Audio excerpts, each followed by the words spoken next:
elecciones desde los pueblos tradicionales para enfrentar la incertidumbre en el nuevo milenio. Evidentemente, bueno, vamos a hacer un pequeño recorrido. Aquí les pongo alguna del contenido. Una primera sección que yo he titulado como el gran legado de los pueblos tradicionales que nos antecedieron. Las amenazas, digamos, a esta conservación de la diversidad biocultural que tiene su expresión pues en procesos como la urbanización, la pérdida de los conocimientos tradicionales, los cambios en el uso del suelo y las formas de manejo, ¿no? Eso creo que son de las grandes amenazas que se ciernen sobre nuestro planeta y que necesitamos reflexionar en torno a qué estamos haciendo sobre esto, para entonces poder arribar a lo que nosotros podemos aprender de las comunidades tradicionales, porque pues se supone que ellos tienen más tiempo o tienen una continuidad, digamos, en el tiempo y en el espacio mayor, y eso pues da muchas más lecciones para poder avanzar, ¿no? Entonces, bueno, eso es un poco en lo que he estructurado la charla. Y quisiera empezar con esta parte en donde nosotros desde los primeros, digamos, en la academia, digamos, o en la instrucción formal, pues nos habían dicho que los humanos en América teníamos alrededor de más o menos entre 10, 14 mil años, dependiendo de los autores, pero parecería que era una historia de un continente nuevo por descubrir, ¿no? Hay una narrativa en torno a eso, hay un discurso en términos de eso, que muchas veces también servía para, pues, justificar de alguna manera esta novatez, ¿no? Que teníamos nosotros, o sea, pues, aparentemente, ¿no? Un poco para explicar ciertas cosas sobre la historia de América.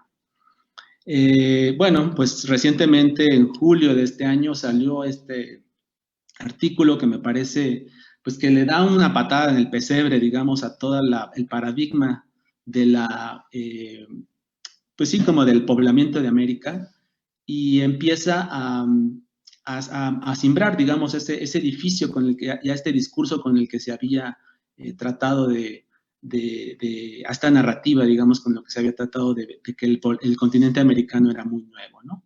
No es así, ¿no? O sea, este trabajo que hizo un grupo interdisciplinario y que publicó en la revista Nature, me parece que es una contribución sumamente importante para desmitificar esta idea de que el continente americano es ultra nuevo, ¿no? Y que no había todo por descubrir casi, ¿no? Lo que es cierto es que hay una evidencia lítica, ¿no? Que aquí vemos algunos ejemplos de hace más o menos 33 mil años en una cueva en Zacatecas, y me parece que eso viene a darle una fuerte sacudida, digamos, a estos paradigmas que hemos construido, pues con tal de seguir esta narrativa que me parece desde el punto de vista no biológico, poco fiable, digamos, ¿no? Y que justifican muchas otras cosas, los despojos entre ellos, ¿no? Entonces me parece que este artículo es muy interesante, sí, desde la perspectiva muy arqueológica, pero me parece que nosotros como etnobiólogos deberíamos de leerlos y tratar de hacer algún aporte al respecto, ¿no? Con esto, pues yo quiero arribar a esto. Finalmente, la historia de interacción, había muchas evidencias en el sur de América, ¿no? De hace 20,000, 24,000 años, en términos de lugares en donde se había practicado ciertos aprovechamientos de la flora, sobre todo de la fauna. Bueno, está Pedra Furada en Brasil, en Chile, hay muchas evidencias de 20,000 que no checaban con esta narrativa de los 14,000 años que nos daban algunos autores, y que finalmente pues da al traste con esto, y me parece que la historia del poblamiento de América pues ha sido mucho mayor, tiene una historia más antigua, y pues eso nos da una idea de la formación de esos núcleos poblacionales, ¿no? Alrededor de lo que hoy conocemos como Mesoamérica, que es una región cultural muy importante, ¿no? Que se basa fundamentalmente en un sistema de cultivo muy sui generis, podemos decir que es la milpa, y que tiene un fuerte componente, digamos, biocultural aquí, ¿no? En donde pues hay digamos, una conjunción de factores afortunados, ¿no? Que hacen este ecosistema o agroecosistema único, digamos, en el mundo, ¿no? Y que esto fue la base y el fundamento para la emergencia, pues, de grandes civilizaciones en esta área cultural, ¿no? Que es Mesoamérica, que va más o menos de la parte norte de México, ¿no? En la media parte del norte de México hacia Costa Rica, más o menos, ¿no? Entonces, bueno, hay una serie de culturas que antecedieron incluso a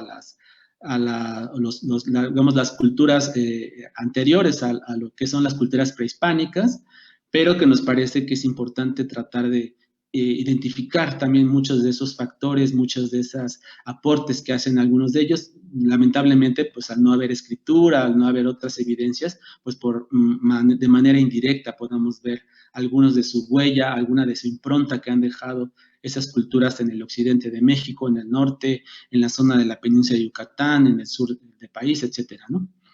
Y pues todas esas culturas de la prehistoria que antecedieron pues a lo que hoy conocemos como Mesoamérica, que estas grandes civilizaciones que ya se caracterizan por, digamos, naciones o culturas, estados-nación o pues, ciudades-estado, también algunos de ellos que tenían influencias, digamos, muchos de ellos desde, por ejemplo, Teotihuacán, que tenían influencias incluso hasta Palenque, ¿no? Estas grandes distancias en donde pues pudo la emergencia de estas grandes culturas hacer aportes significativos, uno de ellos, como dijimos, la milpa, otros de ellos el mismo proceso de nixtamalización que permitió, digamos, a nutrir a una base de personas muy grande, ¿no? Hay estimaciones que hablan de más o menos antes de la llegada de los españoles que se va a cumplir, bueno, que ya se cumplió el año pasado, los 500 años, hablan de una población más o menos de 50 millones de habitantes, más o menos, que es muchísima, ¿no? En esta área cultural. Entonces, bueno, eso nos habla de sistemas de producción de alimentos, ¿no? Bastante desarrollados, que permitió sostener a estos núcleos poblacionales tan grandes, ¿no? Bueno, hay evidencias, por supuesto, en la península de Yucatán, que nos hablan precisamente de estas ciudades-estado que, pues, algunas veces también estaban en conflicto por estos recursos, y es digamos, en el año 900 de nuestra era, cuando muchos de estos pueblos colapsan, ¿no? Producto, pues, de muchos factores que todavía están en discusión, pero tiene que ver con esta asunto del agotamiento de algunos de los recursos en conjunción con catástrofes naturales como pueden ser sequías, etcétera, ¿no?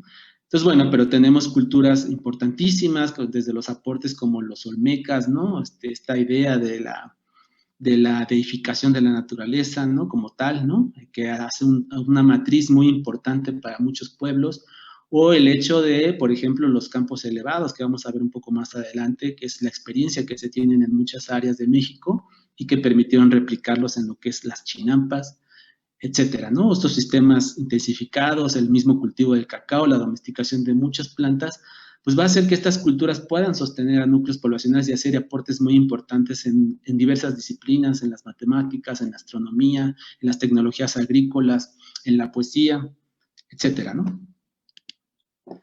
Bueno, pues tenemos un registro arqueobotánico en México privilegiado desde mi perspectiva. Tenemos sitios culturalmente diversos que nos hablan de esa riqueza biocultural. México es uno de los países megadiversos.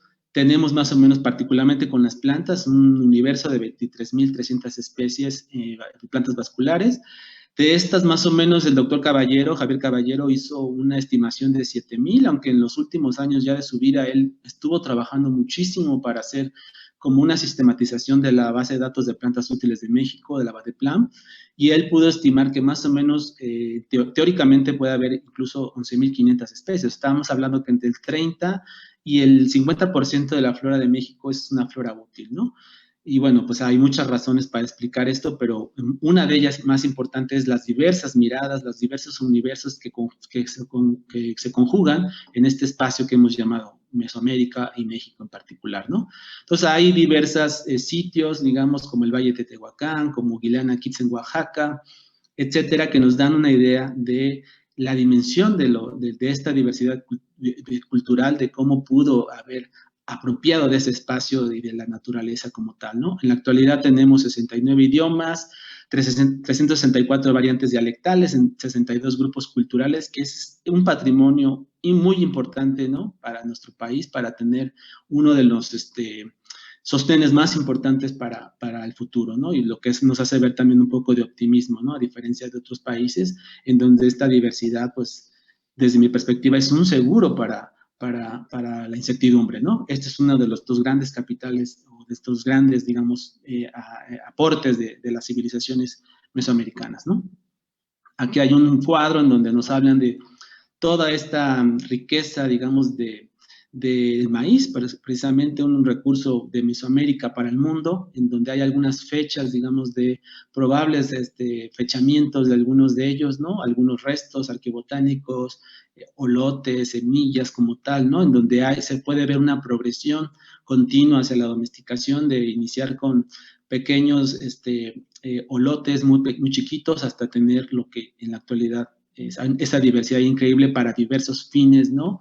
Tortillas, totopos, atoles, pinole, etcétera. O sea, eso es un poco lo que no se ve en otros enfoques, ¿no? Que solo ven productividad, producto grano por unidad diaria. Aquí estamos hablando de cuestiones culturales, estamos hablando de diferentes motivaciones para manejar las plantas y para domesticarlas en muchos sentidos, ¿no? Bueno, es un lugar que a mí particularmente me ha dado mucho, es el Valle de Tehuacán, ¿no? Es uno de los sitios privilegiados desde mi perspectiva que habla sobre la posibilidad de cómo los seres humanos se pueden sobreponer a la adversidad, ¿no? Un entorno quizás que hace 8,000, 9,000 años era mucho más benévolo, pero que ahora conforme ha pasado el tiempo pues ha sido un poco más extremoso, pero aún así podemos ver que había una cantidad de recursos que ya desde esa época, desde hace 8,000, 7,000 años, empezaron pues a aprovecharlos de diferente manera y a crearnos ese patrimonio cultural que disponemos, ¿no? Hay restos de plantas como las samias, que son cícadas, ¿no? Que tienen semillas comestibles, claro, con un tratamiento porque pueden ser venenosas, algunas de ellas, palmas como los coyoles, o palmas como la braea, ¿no? Que sirve para dar sostén, alimento, crear esteras, crear petates, fibras, techar las casas, etcétera, ¿no? Recursos como los aguacates tan importantes, pero a la vez con una historia de claroscuros como lo estamos viendo en la actualidad. Por supuesto, los guajes, los jobos, las ceibas, etcétera, ¿no? Un montón de recursos que todavía en la actualidad tenemos y que son vigentes, ¿no? Entonces, este sitio nos habla de un registro arqueobotánico y un patrimonio arqueológico sumamente importante en esta región, ¿no? Bueno, aquí este trabajo atrajo, este lugar atrajo la atención de expertos, ¿no? Como McNish, Flannery en los años 60, cuando con este proyecto de la prehistoria del Valle de Tehuacán pudieron hacer muchísima investigación y poder reconstruir los aportes en términos no solamente del maíz, sino en términos de las tecnologías agrícolas, pero también sobre todo de las tecnologías del manejo del agua, que son muy importantes, ¿no? Y por eso yo les he puesto este mapa en donde viene pues un poco lo que debe ser también algunas de las cosas que hay que visibilizar, ¿no? Esta idea de la cueva del maíz, de la presa de Purrón, que son sitios arqueológicos sumamente importantes para nosotros en México, pero también patrimonio de la humanidad como tal, ¿no? Bueno, no solamente hay estos recursos alimentarios, también hay otras cosas, por ejemplo, el algodón, ¿no? Que es un recurso que tuvo triple domesticación en India, en los Andes y en México, ¿no? Y que es muy importante y que en la actualidad forma parte, pues, prácticamente de la vida cotidiana de nuestro planeta, ¿no? Por supuesto, cactáceas columnares, recursos como los tempesquistles, que son como una especie de zapote, digamos, pero parece una aceituna, pero todavía mucho más exquisita, ¿no? El zapote negro, el chile, las chupandillas, los mezquites, el amaranto, frijoles, calabazas, guajes, palmas, etcétera, magueyes, muchísimas cosas, ¿no? Aquí tenemos evidencias de mucho de este patrimonio que algunos están depositados en el Museo de Antropología, en algunas bodegas, pero que necesitamos que la gente pueda también valorar estos recursos. Mucha gente, incluso de los mismos lugares, no sabe qué se hizo o qué pasó con esas muestras, ¿no? Y eso creo que pues la gente tiene derecho a conocer el pasado, ¿no? Finalmente. Y otra, bueno, contemporánea de las pirámides de Egipto son estos lugares tan importantes para la agricultura en Tehuacán. La presa de Purrón, pues prácticamente nadie la conoce, ¿no? Ha permanecido mucho digamos, en la ostracidad, ¿no? ¿Por qué? Bueno, porque son sitios muy importantes, pero que poco vistosos, digamos, para mucha gente, ¿no? mucha de la literatura de estos aportes de la irrigación de hace 3.000, 4.000 años, pues son académicos fundamentalmente, ¿no? Yo alguna vez hablando con la gente en San José Tilapa, pues decidimos hacer un taller con la gente y pudimos hacer pues como que la gente pudiera apreciar esto como un patrimonio, ¿no? Hicimos unos carteles, pudimos explicarle para los mismos instructores comunitarios que ellos pudieran dar sus recorridos con mayor información, y eso pues la gente lo agradece muchísimo, ¿no? Ahora, bueno, había el proyecto, imagínense, el gobernador de Puebla anterior tenía un proyecto de hacer o sea, decía, bueno, pues la presa Purrán está bien, pero necesitamos hacer otra cosa para que venga más turismo, ¿no? Y se les ocurrió hacer una tirolesa, o sea, nada que ver, ¿no? Afortunadamente creo que no se hizo, pero una compañera decía, es que este lugar es bello por sí mismo, ¿no? Simplemente como está, ¿no? Eso es un gran patrimonio y finalmente eso es lo que hay que visibilizar, no necesita más tirolesas ni nada de esas cosas, ¿no? Bueno, no solamente es la presa es un sitio que era un complejo en realidad, un complejo de canales, de tecnología de irrigación de hace muchísimo tiempo, incluso de antes de de las civilizaciones popolocas, ¿no? Que hicieron grandes aportes en estas zonas altamente vulnerables, como es el Valle de Tehuacán, ¿no? Entonces, esto es necesario nosotros reflexionar en el pasado, que la gente se sobrepuso también a estas dificultades, que pudo prever el futuro y que pudo acumular muchísimos conocimientos a través de las generaciones. Bueno, otro sitio muy importante es Guileanaquit, la Cueva Blanca, famosa. Muy cerca de Mitla está este lugar mítico, digamos, en donde se han encontrado los restos más antiguos de las calabazas, ¿no? Lo que, pues, efectivamente ha dado, pues, el patrimonio de las calabazas en México, ¿no? Uno de los grandes recursos que México ha legado al mundo. La comida mediterránea no sería nada ahorita sin estos grandes aportes, ¿no? Por supuesto, los chiles, que también son otros de los recursos muy importantes. Aquí podemos ver unos de ellos, unos pedúnculos, en fin, de calabazas y de chiles, ¿no? Y por supuesto de maíz, ¿no? Aunque vamos a hacer una reconstrucción pues muy importante, y esto, digamos, aquí tenemos una herencia tangible en dos sitios muy importantes en donde la historia antigua de México o de la prehistoria de México se va a condensar. Y bueno, pues esto pues nos da una idea de que Mesoamérica, particularmente México, tenga sitios privilegiados para ser considerados como centro de domesticación de plantas, ¿no? Bueno, aquí tenemos algunas de las fechas aproximadas de estimación de los restos más antiguos de algunas de las plantas, ¿no? Domesticadas. Y pues, obviamente lo que es Medio Oriente pues ha dado importantes recursos al mundo, ¿no? Creo que es uno de los más importantes, uno de los centros más importantes, y de ahí pasaron muchos a Europa o al Lejano Oriente, ¿no? Por supuesto que el Lejano Oriente también es uno, pero Mesoamérica es uno de los más importantes, digamos, ¿no? Aquí hay unas fechas aproximadas en donde más o menos el 10% de los recursos más importantes a nivel mundial, cultivos, digamos, crops, como les llaman los gringos, pues son muy importantes para el 10% de lo que mueve la economía mundial, se domesticó en Mesoamérica, ¿no? Por pueblos que nos antecedieron, ¿no? Por supuesto, bueno, aquí hay algunos ejemplos: la calabaza, el aguacate, el amaranto, el chile, el maíz, ¿no? El algodón, etcétera, ¿no? Algunos frijoles también, por supuesto. Y bueno, pues estos son un poco de los grandes aportes que Mesoamérica hace al mundo, ¿no? Obviamente en comparación con algunos otros, pues es quizás el segundo núcleo más importante de domesticación de plantas, ¿no?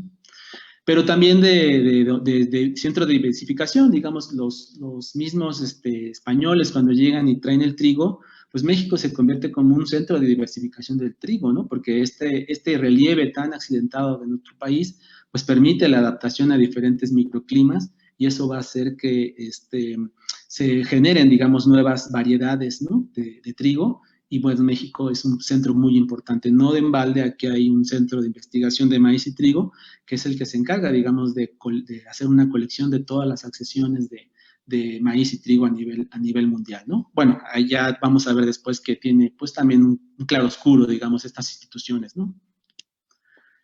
Pero digamos que a nivel ya pensando a nivel de prioridad en el manejo de recursos genéticos, como lo podemos ver, pues ese legado, ese patrimonio que podemos tener, pues vemos que si comparamos las 7.000 especies, ¿no? Que tienen importancia de a nivel silvestre, digamos, ¿no? Que es el núcleo número 4, ¿no? Que son un conjunto muy grande de plantas silvestres que dan soporte a nivel local, ¿no? A muchos pueblos, y que más o menos a nivel de mundo estamos hablando de 50.000 más o menos.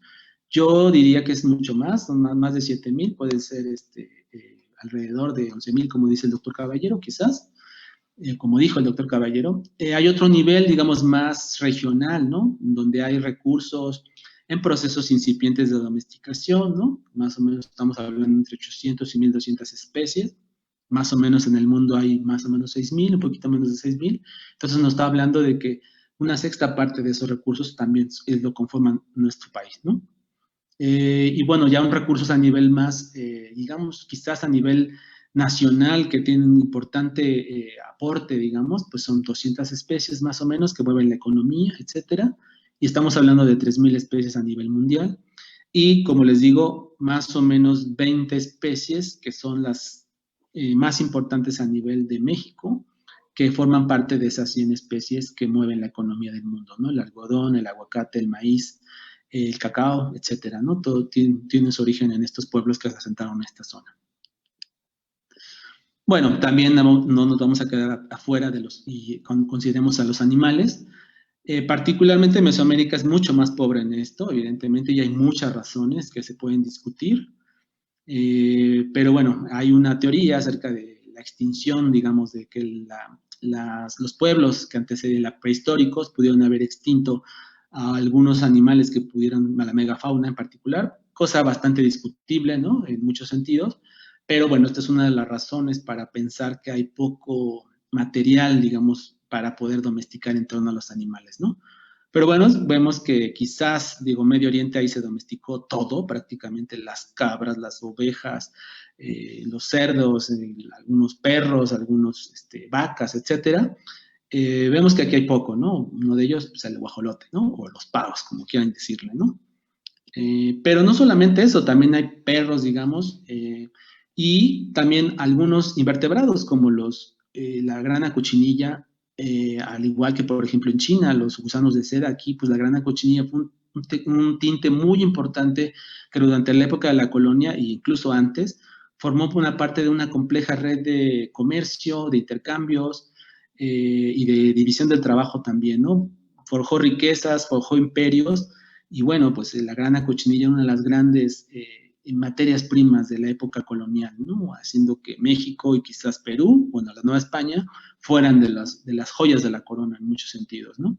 Entonces aquí hay un recurso sumamente importante que debemos revalorar, ¿no? En muchos aspectos, ¿no? Y muchos de ellos son tecnologías y son aportes de los pueblos tradicionales que nos antecedieron. Por supuesto, también, y en esta crisis, digamos, de muchos polinizadores, tenemos a las abejas nativas, ¿no? Estas abejas muy nobles, ¿no? Que producen muchísima miel, ¿no? Pero que lamentablemente por el uso de los agroquímicos, el uso de tecnologías invasivas, ¿no? Que destruyen mucho de estos ciclos ecológicos, pues ha disminuido muchísimo su uso y sus aportes, ¿no? Para la polinización y para otro tipo de cosas, ¿no? Entonces, aquí hay quizás uno de los recursos más importantes a nivel de invertebrados y hay obviamente otros, ¿no? Con propósitos rituales que todavía se están discutiendo, las guacamayas, algunas palomas a nivel local, etcétera, ¿no? Pero bueno, también hay muchos a lo mejor microorganismos que no vemos, pero que también formaron parte del patrimonio, o forman parte todavía del patrimonio biocultural de México, y que esa domesticación de la que nadie habla, ¿no? La domesticación de los microorganismos, de esas biotecnologías prehispánicas, como dirían algunos estudiosos, ¿no? Que se visualizan poco, se piensa como la domesticación como de estos grandes animales, ¿no? Como las vacas, los guajolotes, etcétera. No, bueno, finalmente también hay una preocupación por adaptar estos elementos de la naturaleza o de la microbiota a las necesidades humanas. Aquí tenemos un mapa, digamos, de calor, de colores, de intensidad de colores, en donde podemos ver que nuestro país es un país pulquero, ¿no? Por excelencia nos gustan los destilados, pero también primeramente los fermentos de maguey, ¿no? De esta planta maravillosa, de esta planta pues de las maravillas, como dirían, esta planta generosa, ¿no? Que no solamente da el elixir, sino también da el sustento, da de comer, da de beber y da de vestir también a muchos países, a muchas personas, ¿no? Este mapa más o menos de intensidad pues nos habla de pues, los pueblos más pulqueros, son los del centro de México, pero también hacia el occidente, ¿no? Los menos hacia el norte, hacia el sur, ¿no? Pero aún así, pues vemos que esto forma parte muy, muy importante de estas culturas como los nahuas, los ñañús, los cahuicas, etcétera, ¿no? Entonces, bueno, pues estos microorganismos se han adaptado también, y aquí hay algunas características, ¿no? Que dan viscosidad, dan acidez, dan grado alcohólico, ¿no? Y que han sido producto de esa selección humana y de esa preocupación por estas personas, ¿no? Que se les ha vilipendiado, que se les ha minusvalorado, pero que forman parte intrínsecamente de esa cultura que afortunadamente, después de mucho denostación, vuelve a emerger, ¿no? Y a mí me da mucho gusto, por ejemplo, que muchos jóvenes, ¿no? Veinteañeros, pues están preocupados por no solamente tomar pulque, sino por el hecho de saber un poco más y preocuparse más por nuestras tradiciones y nuestra cultura, ¿no? Bueno, pero todo eso lo podemos nosotros condensar en estas ideas, ¿no? O sea, todo este patrimonio lo podemos ver en las 4 dimensiones del manejo, desde mi perspectiva, ¿no? No solamente en el aprovechamiento, porque estamos muy acostumbrados a pensar en la etnobiología en términos de solamente el aprovechamiento, cómo se apropian, cómo usan los recursos, pero no, digo, el manejo tiene muchas acepciones, muchas aristas, ¿no? Una de ellas, por supuesto, es el aprovechamiento. Hay una pléyade y hay una gran cantidad de estudios en México. México es pionero, ha enseñado a generaciones completas de etnobiólogos a nivel mundial, ¿no? Se han hecho posgrados en otros países con base, digamos, en un poco las lecciones que han dado nuestro país al mundo, y eso nos debe dar motivo de orgullo, pero a la vez también es una gran responsabilidad con nosotros, pero también con las generaciones futuras, para poder nosotros aprovechar también esos campos y poder hacer una sistematización pues ya mucho más seria, digamos, de todos los aportes de los pueblos tradicionales, ¿no? Porque no solamente es en el aprovechamiento, sino también es en la conservación, o sea, en todas esas labores de mantenimiento, en todos esos esfuerzos, ¿no? Que hacen estas comunidades y estos grupos para mantener el equilibrio en torno a los agroecosistemas, los sistemas naturales, los sistemas transformados, etcétera. Pero también acciones de recuperación para lograr no solamente recuperar los elementos, sino la dinámica de esos sistemas, ¿no? Que han sido menoscabadas por diferentes circunstancias ecológicas, tecnológicas, etcétera, pero que requieren del esfuerzo, pues no solamente de los pueblos, sino también de la academia y de muchas instituciones que deben de estarse involucrando en las políticas públicas, ¿no? También acciones de ordenamiento, pues porque finalmente el territorio es algo más que simplemente un espacio físico. Es toda una concepción que va a plantear pues procesos de adquisición, de procesos de apropiación de los recursos, de los procesos de los sistemas, ¿no? Para poder ordenar todas esas actividades de acuerdo pues a una lógica mucho más local, ¿no? Más que una lógica global desde mi perspectiva, ¿no? Entonces, bueno, pensemos como en esta dinámica, como más hacia el manejo, como estas 4 dimensiones, no solamente en el aprovechamiento, ¿no? Creo que en el aprovechamiento tenemos muchas cosas que hacer aún, pero tenemos mucho avance en nuestro país. En la conservación tenemos sistematizado un poco, creo, muy poquito, casi nada en la restauración. ¿Cuál es el aporte de los pueblos tradicionales a las acciones de restauración y recuperación? Las hay, pero no hay una sistematización, ¿no? Hay una visibilización, hay poca visibilización. Y el ordenamiento, pues hay esfuerzos incipientes, pero nos parece que, o bueno, me parece desde mi punto de vista, que necesitamos hacer un esfuerzo mayor. Bueno, en la actualidad podemos ver toda esta herencia y esta diversidad en diversos espacios humanizados, como pueden ser los huertos, ¿no? Aquí hay varias imágenes de Yucatán, ¿no? Por ejemplo, ¿no? En donde podemos ver que son esa naturaleza recreada, esa naturaleza trasladada, digamos, al ambiente mucho más íntimo de los núcleos urbanos, ¿no? Los grupos periurbanos, en donde la gente pues recrea lo más valioso, ¿no? Desde la perspectiva de la naturaleza en esos espacios pequeños, ¿no? Y que puede decidir hacer experimentos, domesticar plantas, incluso en algunos de ellos, ¿no? Son sistemas bastante complejos, ¿no? Que mantienen continuidad con retículas, ¿no? Como en la última imagen de código que vemos, ¿no? En donde hay una imbricación, digamos, entre los sistemas naturales y estos sistemas tradicionales, ¿no? Bueno, por supuesto, si estamos hablando de la milpa, pues como ese generoso microcosmos, como dicen, ¿no? En donde pues tenemos esa conjunción, esa triple conjunción de plantas nobles, como puede ser el maíz, el que nos da sustento, el frijol, las calabazas, ¿no? Que es un sistema muy importante, muy extendido, pero que lamentablemente se valora muy poco, ¿no? En muchos aspectos, sobre todo por las políticas oficiales, ¿no? Se ve la milpa como un sistema pues que pertenece al pasado, ¿no? Cuando pues es vigente, es un sistema resiliente, ¿no? Que está súper adaptado a condiciones locales, ¿no? No olvidemos que el maíz crece desde el nivel del mar hasta los 3.700 metros, en donde puedes estar en un entorno mucho más agreste, como puede ser el Valle de Tehuacán, y tener maíces en 40 días, por ejemplo, ¿no? O poder estar en entornos mucho más tórridos, como por ejemplo los Altos de Morelos, en donde puede llegar la temperatura a menos 5 grados bajo cero, pero tienes unos maíces que tardan 8 o 9 meses en crecer, ¿no? Pero son maíces muy grandes, por ejemplo, ¿no? Entonces, bueno, pues son sistemas que han tenido adaptaciones locales a diversas necesidades, a diversas motivaciones de las personas, maíces que sirven para hacer totopos, para hacer atoles, para hacer pozole, para hacer bebidas frías, para hacer lo que ustedes quieran, ¿no? Entonces, más que esos maíces horribles, ¿no? Que vemos en la actualidad ahorita me estaba comiendo un arroz con granitos de elote, pero de esos de lata, horrendos, ¿no? Digo, ¿cómo es posible esto, no? Digo, alguien que a lo mejor no tiene mucha palatabilidad, pues le da lo mismo, pero creo que nosotros tenemos un gen ahí que nos impide conformarnos con ese tipo de cosas, ¿no? Obviamente que también necesita, digamos, la milpa necesita muchísimas labores, ¿no? De mantenimiento, necesita esfuerzo, necesita mano de obra, ¿no? No es un sistema sencillo, es un sistema muy, muy, muy complejo, pero que por lo mismo, la misma herencia que tenemos, necesitamos pues que las jóvenes, ¿no? Se vuelquen nuevamente al campo, ¿no? Esta idea de que las ciudades son el futuro de la humanidad, pues la verdad es que es bastante triste, ¿no? Porque estamos viendo que con esta pandemia, pues simplemente hizo agua completamente todo esto que estamos viendo, ¿no? En realidad quien nos está manteniendo es el campo, pero paradójicamente el campo se está vaciando de personas, ¿no?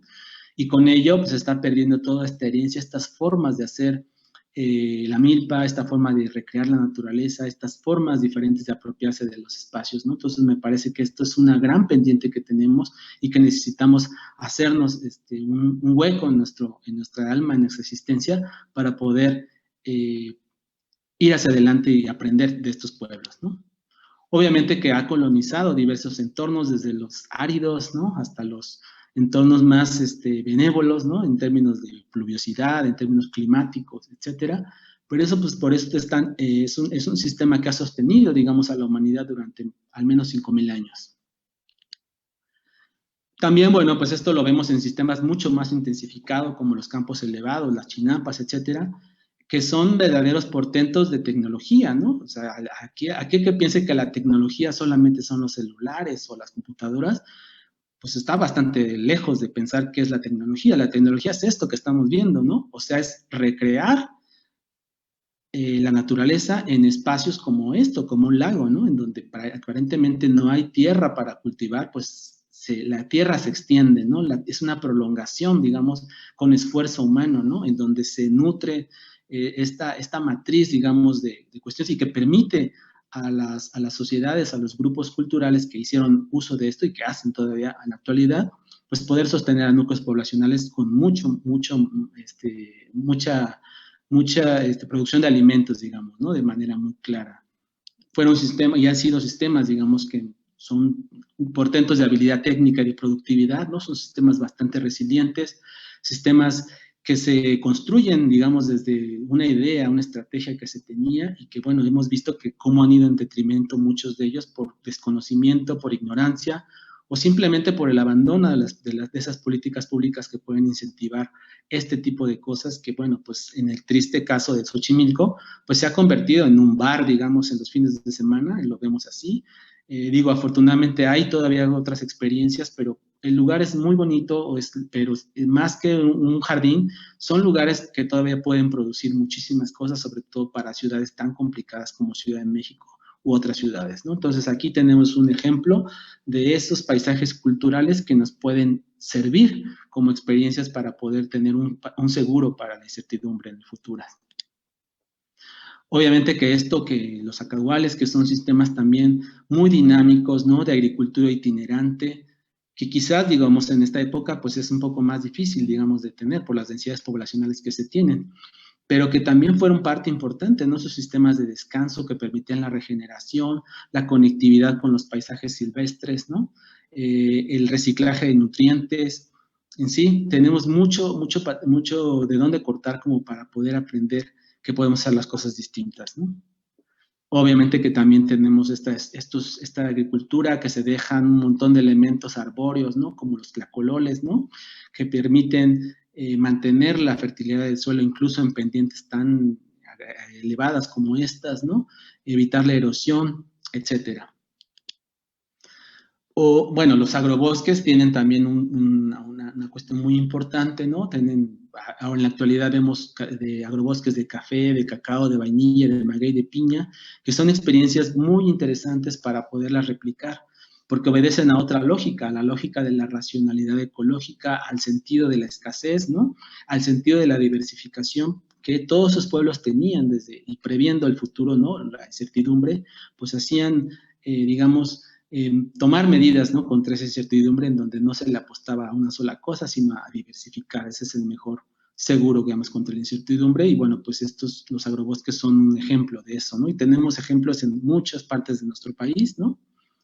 Aquí hay incluso, bueno, un cultivo que vino a México a los mediados, casi finales del siglo XIX, pero que cayó muy bien, digamos, en el nicho del cacao, que es el café, un cultivo de Etiopía que era muy importante ya para su época, y que muchos grupos culturales en México lo adoptaron, ¿no?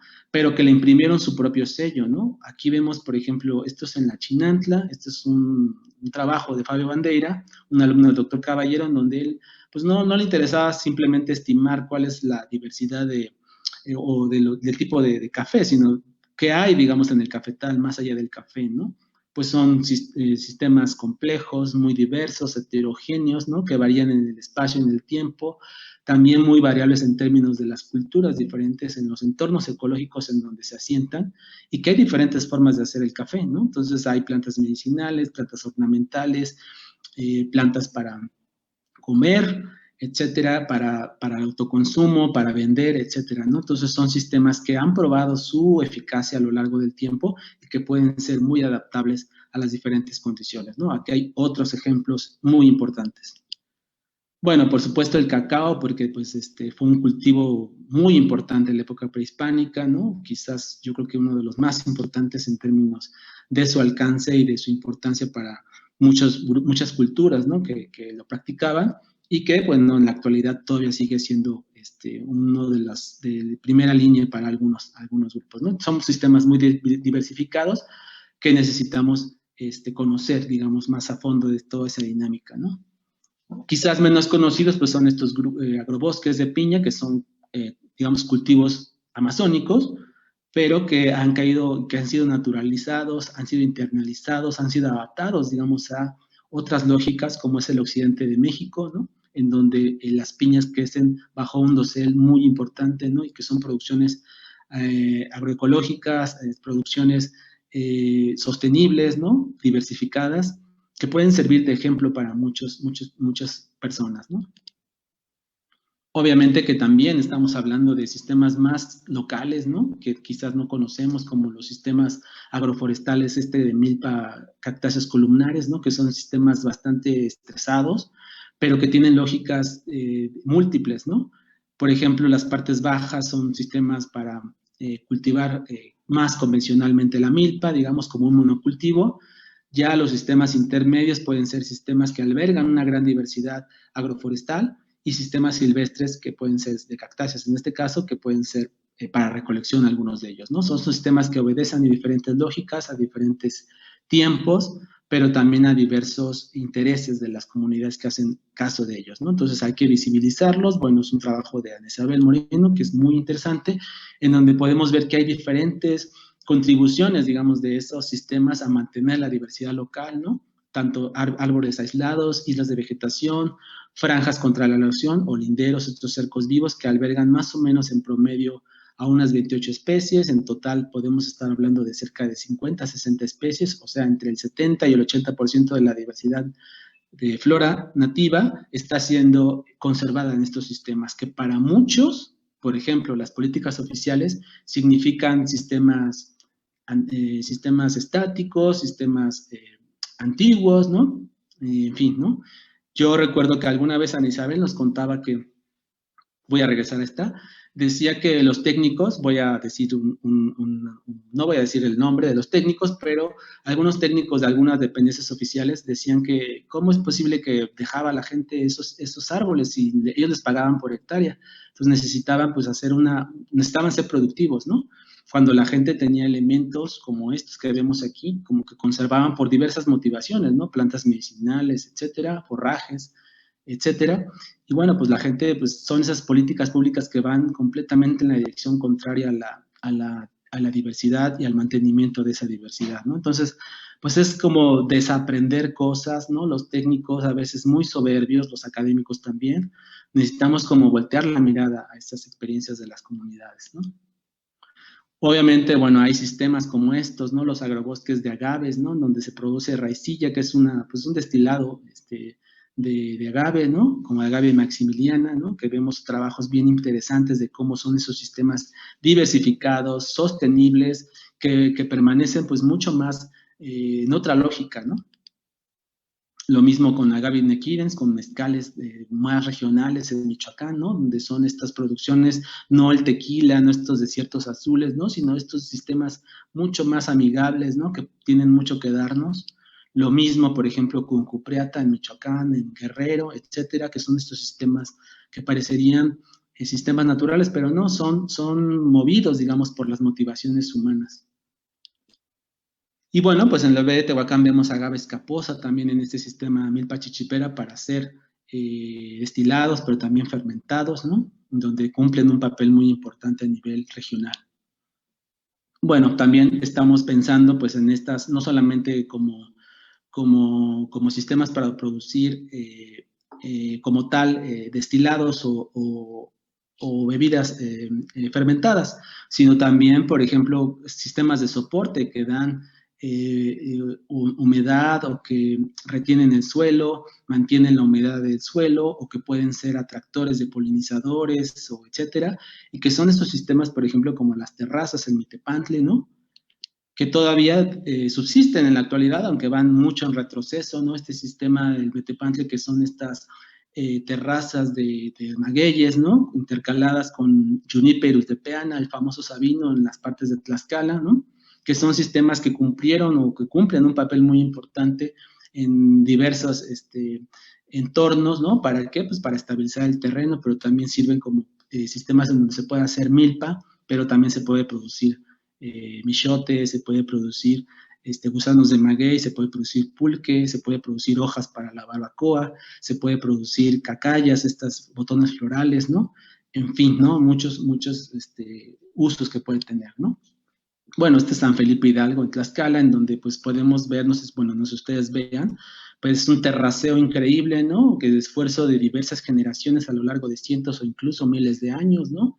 Sistemas de terraceo que han permitido la agricultura en condiciones realmente difíciles, pero que han podido mantener esa diversidad y esa interconectividad no solamente de plantas, sino también de animales. Pero también, bueno, cosas que hemos heredado, digamos, de otras tradiciones, como puede ser la ganadería, ¿no? Que no existía el ganado como tal en la época prehispánica, pero que también hay otras formas de muchas adaptaciones que pueden tener muchos sistemas agrosilvopastoriles, ¿no? Que ahorita se están viendo como una de las contribuciones muy importantes hacia la sostenibilidad en términos de producción de carne, pero también de leche o de otros tipos de cosas, de piel, etcétera, pues es importante también que consideremos estos sistemas mucho más amigables y no la típica forma de hacer ganadería muy destructiva, ¿no? Que es responsable de muchas emisiones de metano a la atmósfera, etcétera, ¿no?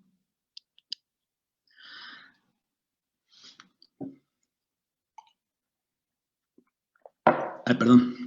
Un traguito de agua. Pero ahora vamos a hablar sobre pues, las amenazas, digamos, a la diversidad biocultural. En los años 70, o sea, todo esto que vemos es una pequeña muestra y podemos pasarnos un curso quizás y no acabamos, ¿no? De todas las aportes, digamos, de estas tradiciones culturales tradicionales, digamos, que le llaman así, pues a la sostenibilidad, digamos, ¿no? Pero para también esta diversidad representa tiene amenazas, digamos, ¿no? A esa diversidad biocultural. Uno de ellos es el cambio cultural, como decía Thompson y Annis, en diferentes momentos. Y daba un ejemplo, digamos, en Yucatán, de manera mucho más teórica, hacia una pequeña inferencia, ¿no? Decía que le parecía que cambios en la ocupación, en el nivel de instrucción formal y en el dominio del idioma español, digamos que entre más se impusiera el español, pues habría un desplazamiento cultural y por lo tanto habría un abandono de muchas de estas visiones y cosmovisiones del mundo que darían al traste con mucho de este patrimonio cultural, ¿no? Entonces estaban preocupados, hacían una reflexión, pero en realidad solamente era una cuestión más teórica, ¿no? Digo, imagínense en los años 70, esta idea del progreso, ¿no? Este discurso bastante chafa, yo digo, ¿no? Como del progreso, como un espejismo con lo que nos estaban dorando la píldora, pero en realidad, pues lo que estábamos viendo es que pues, es un planeta pues, sumamente desigual y que pues el famoso progreso pues no era para todos, ¿no? En realidad. Entonces, bueno, ellos estaban preocupados, pero que era una reflexión un poco más teórica, no había información, no había documentación de estos ejemplos en particular, ¿no? Bueno, ellos fueron estudiantes de la cultura maya, pero hablaban pues de este desplazamiento y con un poco de preocupación, ¿no? Ya más en la actualidad, pues está viendo esta situación, ¿no? Bueno, pues que la cultura no es estática y algunos de los famosísimos antropólogos decían que, en particular Goodenough decía que las diversas prácticas culturales entendidas como pues, las ceremonias, se veía pues en eso, ¿no? En las ceremonias, en la forma de construir las casas, en cómo los recursos naturales son usados, van a ser las unidades donde va a operar el cambio cultural, ¿no? Entonces estamos viendo cosas como estas, ¿no? En donde pues la gente empieza a tener otra valoración, otras presiones sociales, ¿no? Y se ve obligada o se ve, digamos, el canto sirénico, ¿no? Sucumbiendo al canto sirénico, pues de que esto que está a la derecha representa un progreso, ¿no? Y abandonan lo que está a la izquierda, que es una casa fresca, ¿no? Una casa sencilla pero fresca que puede ser reciclada, que no contamina por este material horrendo, ¿no? Que se ve gris, estéticamente feo, ¿no? Y que es caliente, digamos, en la península de Yucatán, que puede llegar a 50 grados y quizás adentro de esa casa 60 grados, ¿no? Entonces, ¿cuál es la lógica entonces en ese sentido, ¿no? Bueno, pero también no solamente en el aspecto de cómo haces las cosas, ¿no? Por ejemplo, los rituales, muchos de ellos han modificado, ahora se utilizan en vez de estos arcos florales tan bonitos, ¿no? Que representan muchos símbolos, muchos aspectos bien interesantes, se ocupan estas cosas horribles, como las cosas de plástico súper contaminantes. Pero bueno, aparentemente esto todavía es menos trágico, digamos, porque a pesar de que se conserva a lo mejor cambia el elemento, pero se conserva el significado de algunas de ellas, ¿no? Quizás esto también, pues no es blanco-negro, tiene sus acepciones, pero que también es importante poner atención a este tipo de cosas, ¿no? El simbolismo, a lo que representa este tipo de formas de entender el mundo, ¿no? Un trabajo que me parece interesante, pues el que hizo Alfredo Sainz y colaboradores, para precisamente un poco poner a prueba lo que Thompson decía, ¿no? En los años 70 sobre cuáles son las causales de cómo va a operar el cambio cultural, pues él hizo un estudio entre los zapotecos del Istmo, en donde, pues sí, efectivamente hizo un montón de entrevistas a gente de zapotecos del Istmo, varios pueblos cercanos a Juchitán y Juchitán mismo, y pues se da cuenta que los procesos de modernización agrícola e industrial, ¿no? El incremento del nivel de escolaridad o de instrucción formal y el uso exclusivo del idioma español inevitablemente van a conducir a la pérdida del conocimiento botánico tradicional, ¿no? O sea, entre más te desplazas de estas tres actividades primarias, pues más vas a perder ese conocimiento, etcétera, ¿no? Entre menos idiomas locales hables, pues también igual, ¿no? Entonces, una serie de cosas, y entre más escolaridad, también eres menos permeable al conocimiento botánico tradicional, ¿no? Bueno, este es un trabajo que hizo una alumna, la doctora Belli, aquí en Morelos, en donde pues hace una serie de bueno, una serie de estudios en donde la gente en diferentes generaciones pues les pregunta qué pasa con los diferentes parajes, ¿no? De Tepoztlán, de Santa Catarina, ¿no? ¿Cómo lo reconocen? ¿Y qué tanto el conocimiento tradicional está influyendo en esto? Bueno, pues la gente que está más desplazada en términos culturales es la que menos reconoce qué actividades se hacen, cómo se nombran, qué plantas, animales hay ahí. Y de eso a ser indolentes con la naturaleza, a la destrucción, digamos, de esa naturaleza, pues hay un solo paso, ¿no? Entonces son esos procesos acelerados de modificación, del deterioro de las actividades, los que van a dar al traste con esto. Entonces, este tipo de estudios nos permite, pues, analizar en qué aspectos de la difusión, pero también de las prioridades de la conservación tenemos que actuar, ¿no? Una de mis alumnas trabajó en Tres Marías, Morelos, que es este sitio de confluencia que nació con el ferrocarril, digamos, a Cuernavaca, de Ciudad de México, Cuernavaca, en el Porfiriato, pero que conforme pasó el tiempo se fue convirtiendo en un sitio de confluencia de la Ciudad de México, Toluca, Cuernavaca, incluso Acapulco, un sitio obligado, digamos, para mucha gente vacacionista, etcétera, pero que ha tenido su costo, digamos, este crecimiento urbano, pues ¿en qué? En que los niños, analizó el papel, digamos, que tiene el conocimiento ecológico y tradicional de las plantas medicinales con los niños, ¿no? Escolares de diferentes edades, ¿no? Niños de secundaria, y bueno, se dio cuenta que pues en la actualidad la transmisión, digamos, del conocimiento en los niños es mayormente, aunque es mayormente vertical, o sea, de padres a hijos, la transmisión horizontal, que es decir, de sus mismos compañeros, digamos, ¿no? De lo que aprenden de sus compañeros, o la oblicua, como por ejemplo los profesores o los medios de comunicación, pues es muy importante, ¿no? A diferencia, por ejemplo, los abuelos, en donde la transmisión vertical era mucho más importante, la horizontal menos. Entonces, conforme ha pasado, digamos, las generaciones, podemos ver que hay una modificación en estos mecanismos de transmisión que pueden ser bastante perniciosos para los niños, ¿no? En muchos sentidos. Bueno, pues esto es obvio, ¿no? Más o menos algunas de los hallazgos que hizo ella. Las niñas saben mucho más sobre las plantas medicinales, conocen el uso y también las formas de preparación, los niños mucho menos. Pero algo muy triste, pues es como muchos de estos niños, sus formas de transmisión ocurren fundamentalmente pues de los medios de comunicación y de manera muy filtrada, ¿no? Ya los papás, ¿no? Entonces, bueno, aquí puse más o menos una comparación, una nova que se hicieron, ¿no? En términos de cómo se mencionaron, cómo se prepararon, como 3 niveles de reconocimiento de las plantas, ¿no? En todos ellos hay muchos problemas, ¿no? O sea, se está interrumpiendo esa transmisión y pues evidentemente también la permeabilidad de los niños al sufrimiento de los animales se puede ser menor, ¿no? Entonces, eso es importante tenerlo en cuenta para las futuras generaciones, ¿no? Vemos que en la actualidad los niños aprenden pues de quienes están a cargo de ellos, pueden ser los maestros, etcétera, ¿no? En este caso los abuelos, ¿no? De los padres no, porque los padres tienen que ir a trabajar a otros lugares, pero algo importante de este estudio pues es que los abuelos son la fuente del conocimiento en los niños. Muchos de esto tiene que ver con el papel de los migrantes también, cómo la migración puede ser un factor también pues de mantenimiento, pero en algunos sentidos también de disrupción de este conocimiento, ¿no? Entonces son ese tipo de estudios que requerimos hacer de manera mucho más continua, digamos, ¿no? Otro que más o menos hablamos de la urbanización, que también es una de las grandes amenazas en perspectiva, ¿no? Tiene que ver con esto, ¿no? La urbanización, hicimos un estudio, bueno, una de nuestras alumnas hizo un estudio en 2 comunidades aquí en Morelos, una menos urbanizada, una más urbanizada, y bueno, lo que nos dimos cuenta es que la gente de las comunidades más tradicionales conoce más acerca de la flora local, ¿no?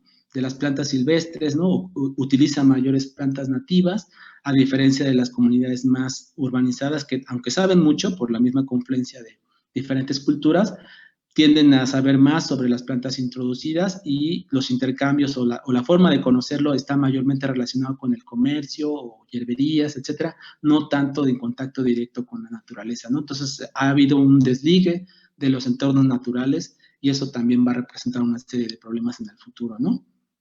Bueno, aquí más o menos vemos que generalmente los padecimientos se han disparado, sobre todo en los pueblos. Aquí Tepalcingo aparece en negro, que son pueblos más urbanizados, pero son este tipo de enfermedades más urbanas como la diabetes, ¿no? La hipertensión, etcétera, ¿no? Y la forma de obtención, pues ya poco la recolección, más hacia la compra, ¿no?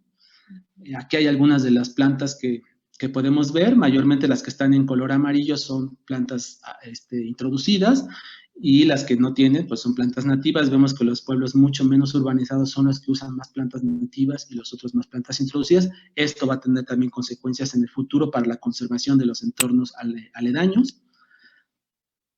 Y bueno, pues esto es un poco más o menos una idea de que se recurre menos, digamos, a las plantas del entorno natural, ¿no? Aquí vemos, digamos, diferentes niveles también de conocimiento, en donde incluso dentro de los mismos pueblos más urbanizados, los de la periferia son los que saben más, ¿no? ¿Por qué? Porque tienen quizás más contacto con esos parajes, más esos sistemas, los huertos, pueden disponer de más terreno para hacer cosas que aquellos que ocurren en la periferia. Bueno, aquí un poco nada más para decirles que, bueno, aquí comparamos, por ejemplo, Limón, ¿no? En donde, pues, es un pueblo tradicional, ¿no? Y que, pues, está un poco alejado, digamos, de todo lo demás que observamos, ¿no? Bueno, aquí esto creo que no tiene mucho caso. Y otro ejemplo, pues, es el cambio cultural en la estructura y la composición. O sea, el cambio cultural también puede afectar la estructura y la composición de los huertos, ¿no? Este es un ejemplo en Tepoztlán, Morelos, que hizo una alumna de la doctora Belli. Y bueno, pues esto puede ser afectado por muchos. Ella hizo una línea del tiempo en donde marcó, digamos, diversos eventos, ¿no? De este pueblo, que puede ser, por ejemplo, la revolución, el reparto agrario, la construcción de infraestructuras, ¿no? Luchas como el club de golf, ¿no? O el decreto del corredor Chichinautzin, ¿no? Cómo, digamos, a la actualidad se ha reducido los animales en un 37%, los 50% de los árboles, ¿no? Esto ha tenido una repercusión muy fuerte en la turistificación, digamos, de este lugar. Ha tenido consecuencias terribles, ¿no? Para quienes vean que el turismo de los pueblos mágicos es inocuo, no es así, ¿no? Es muy pernicioso también. Necesitamos repensar esos otros modelos de turismo, ¿no? Bueno, aquí más o menos para que ustedes se den una idea, hay un decremento en el conocimiento del uso de plantas medicinales, alimentarias, y en los huertos en particular hay un aumento de las ornamentales. ¿Por qué? Porque muchos de los huertos que eran productivos hace 50 años ahora son estacionamientos, son lugares para venta de cosas, ¿no? Y no es que esté mal, simplemente es que eso va a cambiar la dinámica comunitaria, ¿no? Y va a tener muchos problemas también, ¿no? Entonces, aquí estamos viendo también otro de los amenazas que tenemos. Por ejemplo, también entre más las actividades económicas se ve desplazada de las primarias, pues la riqueza de los huertos disminuye, ¿no? Es la imagen que está hacia nuestra izquierda. Y al revés, ¿no? La riqueza de los huertos también va a aumentar por unidad de área. Y vemos que en Tepoztlán, pues hay una digamos, una especulación inmobiliaria tremenda, ¿no? Hay cosas increíbles, ¿no? Carísimo, ¿no? Entonces se está poniendo, entonces hay una atomización del espacio y por supuesto, pues de esos recursos que estamos viendo, ¿no? Bueno, entonces podemos decir que ese conocimiento pues alberga, y como es acumulativo, ha albergado diversas prácticas, ¿no? Va a ser holístico, un potencial enorme para el manejo de los conocimientos. Y entonces, bueno, pues a diferencia de lo que muchas visiones académicas hablan sobre que es anecdótico, impreciso, insustancial, o que es pseudociencia, lo que se hace, pues no es así, ¿no? Estamos viendo que hay otra racionalidad en ello, que es cambiante, que muchos de ellos, incluso, por ejemplo, hay investigaciones que hablan sobre paisajes estos culturales como la Amazonia misma, ¿no? Puede ser producto de esta gran, digamos, colonización humana, ¿no? Que en el pasado tuvo su huella importante, ¿no? Y bueno, desde la perspectiva científica a menudo se desvirtúa este conocimiento y por lo tanto necesitamos pues revalorarlo, ¿no? Una de las cuestiones que creo que está haciendo mucho daño es el uso comercial de conocimiento ecológico tradicional, porque descontextualiza, y en muchos sentidos el uso comercial sin la retribución adecuada pues está también dando al traste con esto, ¿no? Me parece que es importante que podamos decir también que mucho del uso comercial, que esa racionalidad ecológica que hay en el uso comercial de algunos recursos, puede llevar a la explotación, al agotamiento de los recursos como tales, ¿no? Entonces, bueno, pues pensemos si se está perdiendo, cómo se está perdiendo, ¿no? ¿qué vamos a hacer, no? Porque no solamente se pierde el elemento, sino también se pierde la reflexión sobre la naturaleza misma, ¿no? Y sobre la construcción de la naturaleza. Entonces, bueno, aquí entonces hay diversas afectaciones de mi perspectiva que necesitamos modificar, ¿no? Todo este espejismo en el que nos encontramos, ¿no? Que podemos hablar de estrategias de manejo inadecuadas, pues claro que sí, ¿no? Esta idea del progreso que nos han vendido, pues resulta bastante perniciosa, ¿no? La agricultura tecnificada, pues es un problema, ¿no? Pesticidas, agroquímicos, es costosísima en términos ambientales, la degradación de entornos tan ricos como la selva tropical por la soya, pues es un problema, ¿no? La contaminación, la preeminencia de las mineras por encima de las culturas locales o la producción de alimentos es un gran problema y lo vimos en el 2000 hace 5 años con el derrame de ácido sulfúrico en Sonora, ¿no? Y cada día y todo lo que no nos enteramos, ¿no? Lo que está pasando con este grupo horrendo del Grupo México, que es la minera de la REA, ¿no? Y pues los desiertos verdes, como estos eucaliptos para producir papel, etcétera. ¿Cuál es la lógica de todo esto, no? O estos desiertos azules, ¿no? Que Nacho nos había dicho, Ignacio Torres, el doctor nos había dicho sobre esta producción, ¿no? Que nos hacen vender la idea del patrimonio de la humanidad, estos desiertos azules, ¿no? Como les llamamos, que contrastan completamente con la lógica de los pueblos tradicionales de hacer mezcal, ¿no? Que vimos en los agrobosques. Bueno, pues las tecnologías agrícolas, ¿no? El uso de la mecanización de la agricultura ha tenido consecuencias bien importantes, ¿no? Como estos, ¿no? Estos paisajes que se veían en el siglo XX, en los mediados del siglo XX, en pueblos de Tlaxcala, de Hidalgo, en donde subsistían esos sistemas muy interesantes del maguey, pues ahora son simplemente relictos en tierra yerma, ¿no? En donde pues se produce para las cerveceras, ¿no?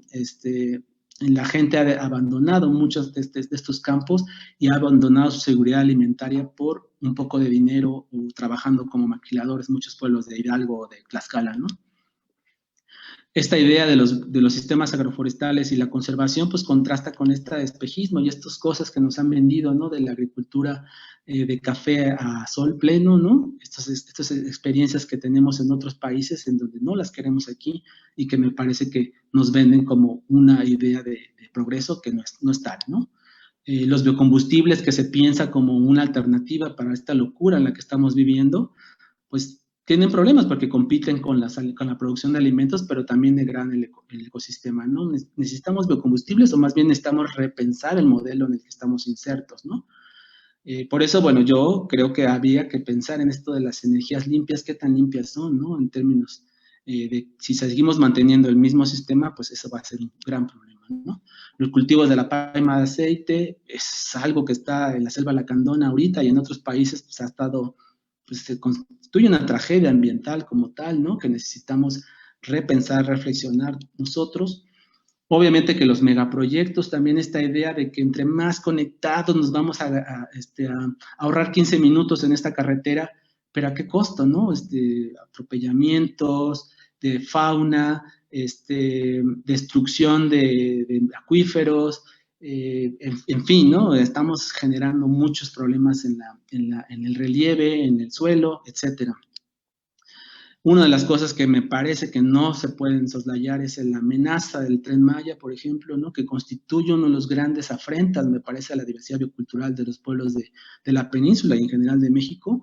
Es este proyecto desarrollista, este proyecto antiguo, ¿no? Que el gobierno actual lo ha revivido, pero que va a ser un desastre, digamos, para la península de Yucatán y para muchos pueblos en general. Basta con ver estos ejemplos, ¿no? Cancún en los años 70, Cancún en la actualidad, ¿no? Es un lugar paradisíaco, pero que está súper contaminado, la urbanización, las amenazas, la invasión de lugares, de los manglares, la contaminación, etcétera, ¿no? Playa del Carmen es otro, ¿no? Un lugar que era un paraíso, ahora se ha convertido en un lugar de crimen, ¿no? En un lugar horrible, que hay muchos problemas, ¿no? Que habría que ir sorteando, ¿no? Entonces, si no vemos estos en este espejo, ¿no? De la urbanización, cómo puede dar al traste con esto, pues creo que aquí hay un gran problema, ¿no? Aquí hay las áreas de milpa, las áreas de los bosques maduros que cómo han ido retrocediendo a lo largo del tiempo, ¿no? Por este tipo de proyectos. Aquí en Morelos, pues la termoeléctrica de Huesca, que es una locura también, metiéndose hacia el volcán, tratando de hacer construcciones como estas, vertiendo agua caliente a los ríos, ¿no?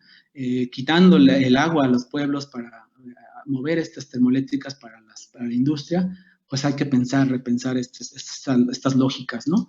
O esta especulación inmobiliaria que aquí en Morelos, particularmente en muchas zonas de México, pues ha alcanzado niveles de pues delirantes, ¿no? En muchos aspectos vemos ciudades completamente desiertas en donde pues venden desarrollos inmobiliarios a futuro, pero pues sin gente, ¿no? En donde se destruyen los entornos, los cuerpos de agua con tal de tener especulación inmobiliaria, ¿no?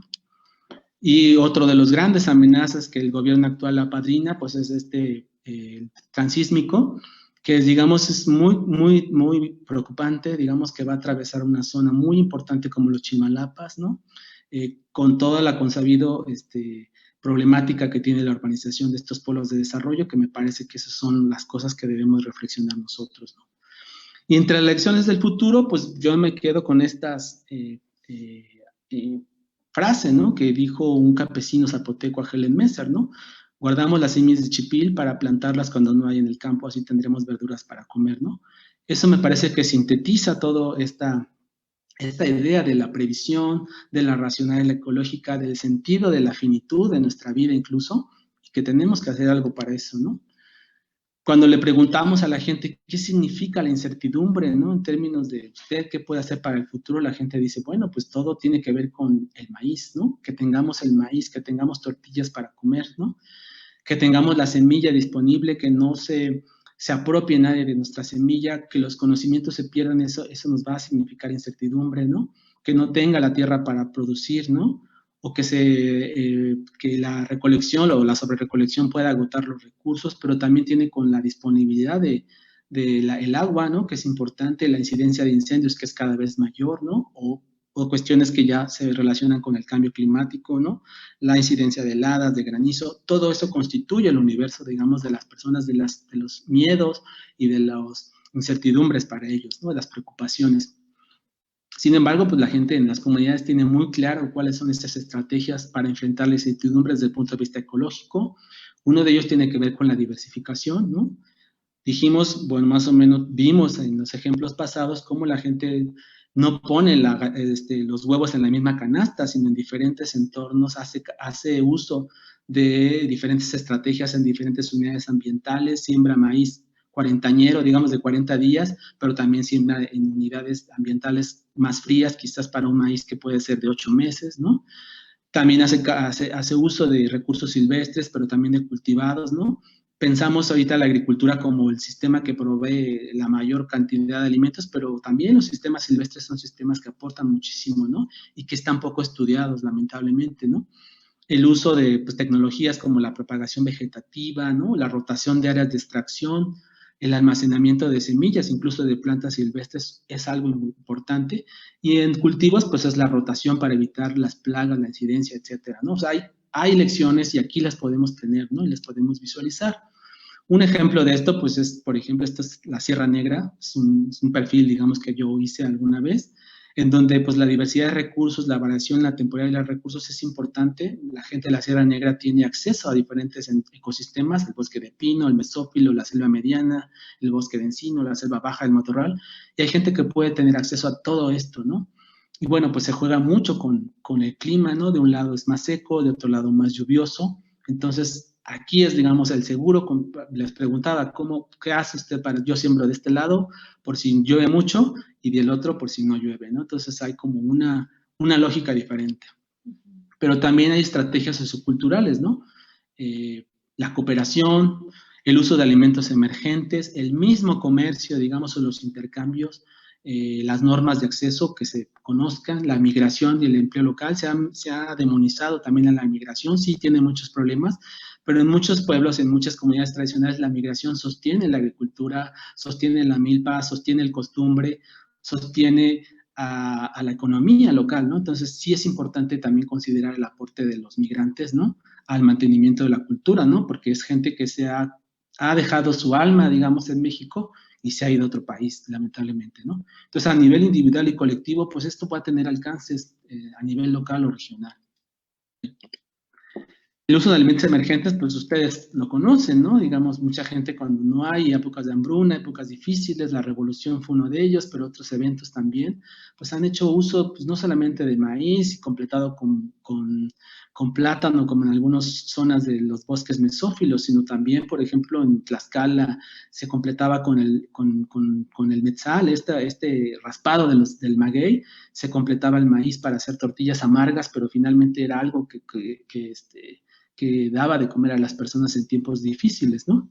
Pero también de todos estos alimentos olvidados, ¿no? Como los que estamos viendo abajo, que poco a poco se sabe, digamos, a nivel nacional, pero que localmente son muy importantes porque ha sostenido a las comunidades en muchos sentidos, ¿no?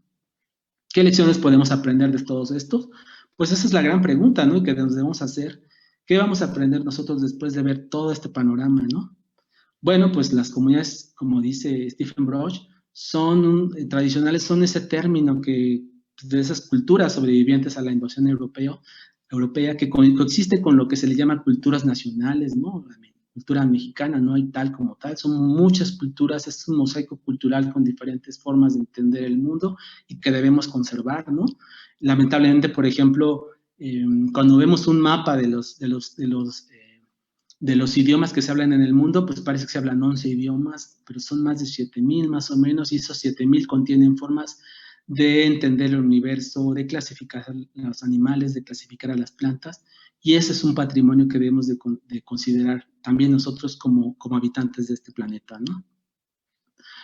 Bueno, pues finalmente pues son esos tradicional porque incluye, digamos, muchas formas y adaptaciones locales que pueden relacionarse con el entorno natural y que tienen muchas cosas que aportarnos a nuestra vida cotidiana, ¿no?